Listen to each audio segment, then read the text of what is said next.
Cristo dá estabilidade no caráter das pessoas que ele vai moldando.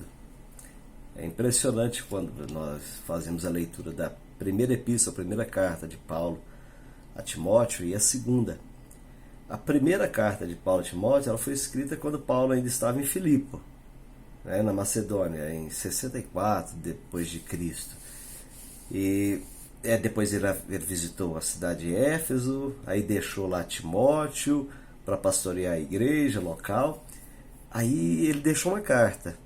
E nessa carta eu acho bonito quando ele escreve nessa primeira carta, que era tá vivendo um outro momento da vida dele, visitando, com suas viagens missionárias, plantando, abrindo igrejas, deixando famílias organizadas, sabe, uma coisa muito bonita. E ele escreve lá na primeira epístola dele, no capítulo 6, fala assim: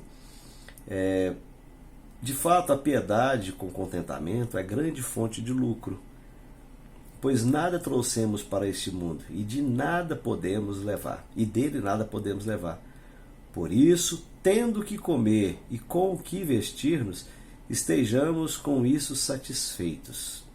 Os que querem ficar ricos caem em tentação, em armadilhas e em muitos desejos descontrolados e nocivos, que levam os homens a mergulharem na ruína e na destruição. Pois o amor ao dinheiro é a raiz de todos os males. Algumas pessoas, por cobiçarem o dinheiro, desviaram-se da fé e se atormentaram com muitos sofrimentos. Ele comenta nessa carta os cuidados de Timóteo com isso. E fala, olha, nos tempos finais, as pessoas vão transformar a piedade, essa coisa de uma vida piedosa de um servo de Deus, vão transformar isso em fonte de lucro. Ou seja, eu vou me tornar uma pessoa piedosa, aí as pessoas confiam em mim, eu vou começar a ganhar dinheiro com isso. Eu vou poder... Sabe, pessoas que são, como dizem, mal resolvidas, né? E vão transformar, aproveitar da simplicidade, da honestidade na fé dos outros, e fazer as pessoas tirar dinheiro de pessoas, sabe? Mentir, criar teorias totalmente mentirosas, de que você vai ficar rico aqui, vai ficar resolvido aqui, que a vida financeira vai se resolver aqui, sendo que nós não temos nada disso, sabe? Mas vão torcer a Bíblia de todo jeito. Mas bom, essa é a primeira epístola. 3 anos depois, ele escreve a segunda epístola. Só que agora o clima é diferente, porque 3 anos depois Timóteo está preso, vai ser decapitado. Ele fala assim, já estou sendo derramado como libação. Eu já estou vendo, ele já está vendo a morte dele. Ele sabia que ia morrer, porque era iminente a todos os acontecimentos. As pessoas não suportavam mais um Paulo pisando na face dessa terra. Não dava para aguentar um homem desse. Ele estava dinamitando todas as mentiras religiosas. Esse homem não estava deixando uma brecha para os enganadores, para charlatão, para os aproveitadores religiosos, para os enganadores. Esse homem desnudava, deixava todo mundo pelado. Ele expunha tudo com a sua fé, com a sua inteligência, e deixando bem claro, olha, tem que fazer a leitura da palavra. Aí na sua segunda carta, por isso que eu falei que o caráter do homem não muda, na segunda carta, agora nessa situação, né? Velho, preso e prevendo a sua morte. Já é uma carta de cunho pastoral, escrita quando ele estava na Macedônia, né? Já em 67 depois de Cristo, 3 anos depois. Agora ele escreve a sua, uma carta de despedida. Mas lá na segunda epístola, no capítulo 4, ele fala: na presença de Deus e de Cristo Jesus, que há de julgar os vivos e os mortos por sua manifestação, por seu reino, eu exorto solenemente, pregue a palavra, esteja preparado a tempo e fora de tempo, repreenda, corrija, exorta com toda paciência e doutrina, pois virá o tempo em que não suportarão a sã doutrina. Ao contrário, sentindo coceira nos ouvidos, juntarão mestres para si mesmos, segundo os seus próprios desejos.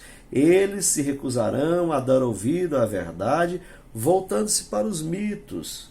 Vocês, porém, Sejam moderados em tudo. Suporte os sofrimentos. Faça a obra de um evangelista. Cumpra plenamente o seu ministério. Olha, o que mudou? A iminência da morte não mudou o caráter do homem. O fim da existência aqui, desse período, não mudou sua mensagem.